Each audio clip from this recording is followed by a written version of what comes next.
Praise the Lord. കർത്താവിൻ്റെ അതിപരിശുദ്ധമായ നാമം വാഴ്ത്തപ്പെടുമാറാകട്ടെ. അനുഗ്രഹീതമായ ഒരു പ്രഭാതം കൊണ്ട് സ്വർഗത്തിലെ ദൈവം ദാനമായി തരുവാനിടയായി. വിശുദ്ധ വേദപുസ്തകത്തിൽ വിശ്വാസത്താൽ എൻ്റെ നീതിമാൻ ജീവിക്കും. വിശ്വാസം എന്ന് പറഞ്ഞാൽ വിശ്വാസം എന്നതും ആശിക്കുന്നതിൻ്റെ ഉറപ്പാണ്, കാണാത്ത കാര്യങ്ങളുടെ നിശ്ചയമാണ്. കണ്ടിട്ടില്ലാത്ത ഒരു കാര്യത്തെക്കുറിച്ച് ഉറച്ചു വിശ്വസിക്കുവാൻ നമ്മുടെ ഉള്ളിൽ ഒരു നിശ്ചയത ഉണ്ടാകുന്നു, ഒരു ഉറപ്പ് ഉണ്ടാകുന്നു. അതിലൂടെ ഒരു ധൈര്യവും നമ്മുടെ ജീവിതത്തിലേക്ക് വരുന്നു. യേശു പറഞ്ഞു, വിശ്വസിക്കാൻ മാത്രം ചെയ്യുക, എന്നാൽ നീ ദൈവത്തിൻ്റെ മഹത്വം കാണും. ദൈവത്തിൻ്റെ മഹത്വം വെളിപ്പെട്ടു വരുന്നത് വിശ്വസിക്കുന്നവർക്ക് വേണ്ടിയാണ്. ഞാനും നിങ്ങളും വിശ്വസിക്കുവാൻ തയ്യാറായാൽ ദൈവത്തിൻ്റെ മഹത്വം വെളിപ്പെടും. ദൈവത്തിനൊരു മഹത്വമുണ്ട്. ആ മഹത്വം ആമേൻ ജാതികൾക്കും വിഗ്രഹങ്ങൾക്കും വിട്ടുകൊടുക്കുന്ന ദൈവമല്ല. ദൈവത്തിൽ വിശ്വസിക്കുന്നവന് കൊടുക്കുന്ന മഹത്വമാണ് ദൈവത്തിൻ്റെ മഹത്വം. അത് ആര് വിശ്വസിക്കുന്നുവോ അവർക്ക് വേണ്ടി ദൈവം തൻ്റെ മഹത്വത്തെ വെളിപ്പെടുത്തും. എൻ്റെ നീതിമാൻ വിശ്വാസത്താൽ ജീവിക്കും. വിശ്വാസത്തിലൂടെയാണ് ഒരു ദൈവത്തിൻ്റെ പൈതൽ ജീവിക്കുന്നത്. വിശ്വാസത്താൽ എൻ്റെ നീതിമാൻ ജീവിക്കും. ന്യായപ്രമാണം ആചരിക്കുന്നവന് ന്യായപ്രമാണത്തിൻ്റെ പ്രവൃത്തികൾ ചെയ്യുന്നതിലൂടെയാണ് താൻ നീതീകരിക്കപ്പെടുന്നത്. ചെയ്യുന്നവൻ അതിനാൽ ജീവിക്കുകയാണ്. എന്നാൽ വിശ്വാസത്തിൻ്റെ പ്രവൃത്തി, വിശ്വാസം എന്ന് പറയുന്നത് എൻ്റെ നീതിമാൻ വിശ്വാസത്താൽ ജീവിക്കും. പ്രവൃത്തികൾ കൂടാതെയുള്ള ദൈവത്തിൻ്റെ നീതീകരണമാണ് തൻ്റെ പുത്രനായ യേശു ക്രിസ്തുവിൽ വിശ്വസിക്കുന്നതിലൂടെ സ്വർഗസ്ഥനായ പിതാവ് മനുഷ്യവർഗത്തിന് ദൈവം നൽകിയിരിക്കുന്നത്. ഇന്ന് പകൽക്കാലം വിശ്വാസത്തിൻ്റെ നായകനും പൂർത്തി വരുത്തുന്നവനുമായ യേശു ക്രിസ്തുവിനെ നോക്കുവിൻ. വിശ്വാസത്തിൽ നടക്കുന്ന, ജീവിക്കുന്ന, ഓടുന്നൊരു വ്യക്തിക്ക് വിശ്വാസത്തിനൊരു നായകനുണ്ട്. സ്തോത്രം. വിശ്വാസത്തിൻ്റെ നായകൻ ആമൻ ഏതെങ്കിലും ഒരു ലോകൈക നേതാവല്ല, ലോകൈക ലീഡറല്ല. വിശ്വാസത്തിൻ്റെ നായകൻ നമുക്ക് മുമ്പിൽ നമുക്ക് വേണ്ടി കഷ്ടമനുഭവിച്ച് നമുക്ക് വേണ്ടി മരണപ്പെട്ട് നമ്മുടെ പാപങ്ങളെ പരിഹരിക്കുവാൻ പര്യാപ്തമായ ജീവിത അനുഭവ സ്വഭാവ ഗുണങ്ങളുള്ള നമ്മുടെ കർത്താവായ യേശു ക്രിസ്തുവാണ് വിശ്വാസത്തിൻ്റെ നായകൻ. വിശ്വാസത്തിൻ്റെ നായകനെ നോക്കണം. കഷ്ടങ്ങൾ വരുമ്പോൾ, ദുഃഖങ്ങൾ വരുമ്പോൾ, വേദനകൾ വരുമ്പോൾ, ഒറ്റപ്പെടുമ്പോൾ, എല്ലാ വഴികളും അടഞ്ഞ് തകർന്നെന്ന് നിനക്ക് തോന്നുമ്പോൾ, ഇവിടം കൊണ്ട് ജീവിതം തീർന്നു എന്ന് മനസ്സിൽ ചില ചിന്തകൾ വരുമ്പോൾ, ദൈവത്തിൻ്റെ വചനം പറയുന്നു, വിശ്വാസത്തിനൊരു നായകനുണ്ട്. വിശ്വാസത്തിന് വേണ്ടി ഇറങ്ങിത്തിരിക്കുമ്പോൾ ലോകം വെറുത്തെന്ന് വന്നേക്കാം, ഒറ്റപ്പെട്ടെന്ന് വന്നേക്കാം, തള്ളപ്പെട്ടെന്ന് വന്നേക്കാം, തകർക്കപ്പെട്ടു എന്ന് തോന്നിയേക്കാം, ഉണ്ടായിരുന്ന വഴികളെല്ലാം ഒരുപക്ഷെ അടഞ്ഞുപോയെന്ന് തോന്നിയേക്കാം. അപ്പോൾ നിനക്ക് നോക്കുവാൻ ഒരിടമുണ്ട്. അത് കാൽവറി ക്രൂശിലാണ്. സ്തോത്രം.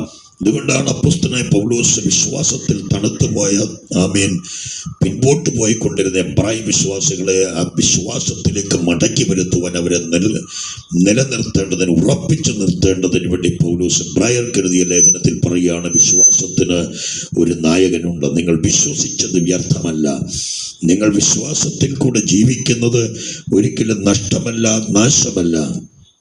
അതുകൊണ്ട് നിങ്ങൾക്ക് ലഭിച്ചിരിക്കുന്ന ഏറ്റവും മഹനീയമായ, ശ്രേഷ്ഠമായ ആമേൻ ഒരു നാഥനുണ്ട്, കരുണാമയനുണ്ട്. ആമേൻ. സ്തോത്രം. അത് കർത്താവായ യേശു ക്രിസ്തുവാണ്. ലോകത്തിലേക്ക് നിങ്ങൾ നോക്കുമ്പോൾ വിശ്വാസത്തിന് വേണ്ടി ഇറങ്ങിത്തിരിച്ചവരെക്കാൾ അധികം ഈ ലോകത്തിൻ്റെ മോഹങ്ങളിലും അന്ധവിശ്വാസങ്ങളിലും സങ്കല്പങ്ങളിൽ ജീവിക്കുന്നവരെ കാണാൻ കഴിയും. വിശ്വാസത്തിന് വേണ്ടി ഇറങ്ങിത്തിരിച്ച പലരും കഷ്ടങ്ങളും വേദനകളും നൊമ്പരങ്ങളും ഒറ്റപ്പെടലുകളും അവഗണനകളും അനുഭവിക്കുമ്പോൾ വിശ്വാസത്തിൽ ഇറങ്ങിത്തിരിച്ചത് നഷ്ടമായിപ്പോയി എന്നൊരു പക്ഷേ നമ്മുടെ ജീവിതത്തിൽ തോന്നിയേക്കാം. നേടുവാൻ ആഗ്രഹിച്ചത്, ലഭിക്കുമെന്ന് പ്രതീക്ഷിച്ചത്, ആമേൻ ഉണ്ടാക്കിയെടുക്കാമെന്ന താല്പര്യത്തോടെ, മനസ്സൊരുക്കത്തോടെ ഒക്കെ ആഗ്രഹിച്ചു കൊണ്ടിരുന്നതൊന്നും ലഭിക്കപ്പെടാതെ വരുമ്പോൾ ഒരുപക്ഷെ നമ്മുടെ ജീവിതത്തിലും വിശ്വാസത്തെക്കുറിച്ച് നമുക്ക് ഒരു തണുപ്പൻ മറ്റുണ്ടാകുവാൻ സാധ്യതയുണ്ട്, പിൻപോട്ട് പോകുവാൻ സാധ്യതയുണ്ട്. മുൻകാലങ്ങളിൽ വിശ്വാസത്തിൽ ഇറങ്ങിത്തിരിച്ചതിനേക്കാൾ ഒക്കെ പുറകോട്ട് പോകുവാൻ ആരാധനയോടും പ്രാർത്ഥനയോടും ദൈവവചന ധ്യാനത്തോടും ദൈവിക കൂട്ടായ്മയോടും ഒക്കെയുള്ള ഒരു വിരക്തി നമ്മുടെ ജീവിതത്തിലും ഉണ്ടാകുവാൻ സാധ്യതയുണ്ട്. ഇന്ന് പകൽക്കാലം ദൈവത്തിൽ വിശ്വസിക്കുന്നെങ്കിൽ നിനക്ക് കഷ്ടങ്ങളിൽ നോക്കുവാൻ ഒരു നാഥനുണ്ട്. നീ ഇറങ്ങിത്തിരിച്ചത് ഒരു മനുഷ്യന്റെ പിന്നാലെയല്ല, ഒരു രാഷ്ട്രീയ നേതാവിൻ്റെ പിന്നാലെയല്ല, ഒരു ലൗകിക നേതാവിൻ്റെ പിന്നാലെയല്ല. നീ ഇറങ്ങിത്തിരിച്ചത് ജീവരക്ഷകന്റെ പിന്നാലെയാണ്, ജീവനാഥന്റെ പിന്നാലെയാണ്. നിനക്ക് വേണ്ടി മരിച്ച് നിനക്ക് വേണ്ടി ജീവൻ നൽകി നിന്നെ പാപത്തിന്റെ പടുകുഴിയിൽ നിന്ന് രക്ഷിപ്പാൻ പര്യാപ്തമായ യേശുക്രിസ്തു എന്ന വ്യക്തിയെയാണ് നീ വിശ്വസിച്ചിരിക്കുന്നത്. വിശ്വസിക്കുവാൻ യോഗ്യൻ ഒരുവൻ മാത്രം, വിശ്വാസത്തിൽ നോക്കുവാൻ ഒരുവൻ മാത്രം, ഹൃദയം പൂർണ്ണമായി കൊടുക്കുവാൻ ഈ ലോകത്തിൽ ഒരാളുണ്ടെങ്കിൽ അത് യേശുക്രിസ്തു മാത്രം. അങ്ങനെയെങ്കിൽ നിന്റെ ജീവിതം, നിന്റെ വിശ്വാസ ജീവിതം ഒരിക്കലും നഷ്ടമല്ല. നീ നശിച്ചു പോകുകയല്ല, നീ തളർന്നു പോകുകയല്ല.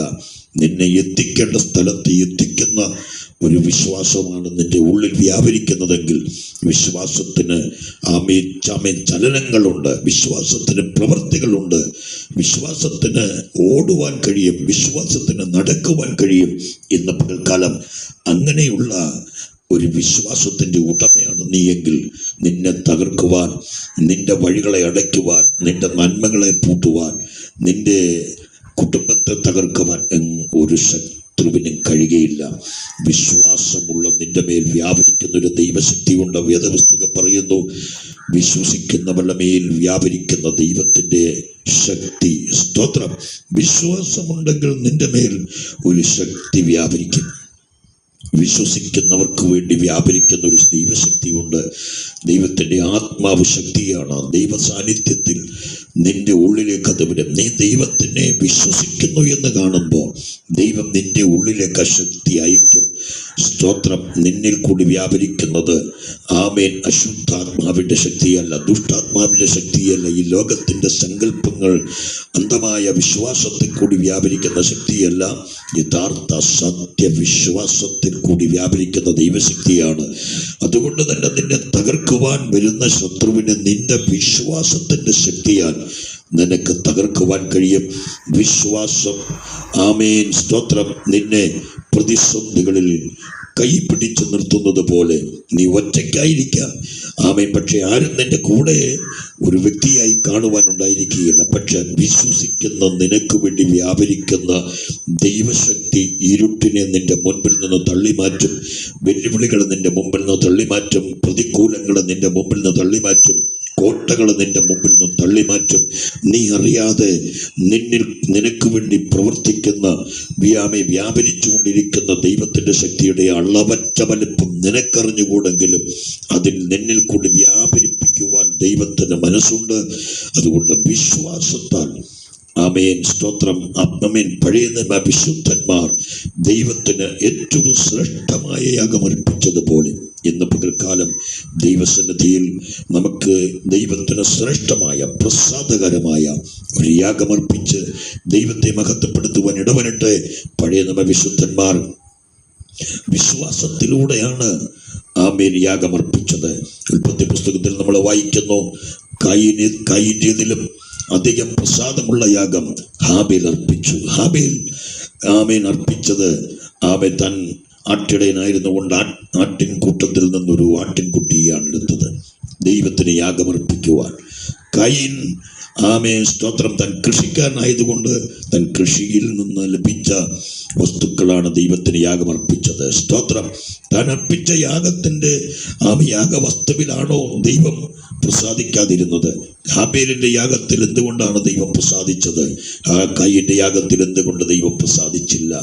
സ്തോത്രം. വിശുദ്ധ വേദപുസ്തകം എബ്രായ ലേഖനത്തിൽ നമ്മൾ വായിക്കുന്നു, സ്തോത്രം, ഹാബേൽ വിശ്വാസത്താൽ കയീന്റേതിലും അധികം പ്രസാദമുള്ള യാഗമർപ്പിച്ചു, ശ്രേഷ്ഠമായ യാഗമർപ്പിച്ചു. അപ്പോൾ വിശ്വാസത്തിലൂടെയാണ് ദൈവത്തെ പ്രസാദിപ്പിക്കേണ്ടത്. ദൈവത്തിന് യാഗമർപ്പിക്കേണ്ടത് വിശ്വാസം കൊടുത്താണ്. സ്തോത്രം. നമ്മൾ ചെയ്യുന്ന പ്രവൃത്തികളെല്ലാം വിശ്വാസം മയമുള്ളതായിരിക്കണം, വിശ്വാസത്തിൽ തികഞ്ഞതായിരിക്കണം, വിശ്വാസത്തോട് കൂടിയതായിരിക്കണം. അതിലാണ് ദൈവത്തെ നമുക്ക് പ്രസാദിപ്പിക്കുവാൻ കഴിയുന്നത്. തിരുവചനം പറയുന്നു, ദൈവത്തിൻ്റെ അടുക്കൽ വരുന്നവൻ ദൈവമുണ്ടെന്നും ദൈവത്തെ വിശ്വസിക്കുന്നവന് ദൈവം പ്രതിഫലം കൊടുക്കുന്നു എന്നും നാം വിശ്വസിക്കേണ്ടതാകുന്നു. സ്തോത്രം. അപ്പോൾ കായീന്റെ യാഗത്തിൽ ദൈവം പ്രസാദിക്കാതിരുന്നത് അവൻ്റെ ഉള്ളിൽ വിശ്വാസമില്ലായിരുന്നു. ദൈവവിശ്വാസമില്ലായിരുന്നത് കൊണ്ട് അവൻ്റെ യാഗത്തിൽ ദൈവം പ്രസാദിച്ചില്ല. ഹാബേലിന്റെ യാഗത്തിൽ ദൈവം പ്രസാദിക്കുവാൻ കാരണം അവന് ദൈവവിശ്വാസമുണ്ടായിരുന്നു. സ്തോത്രം.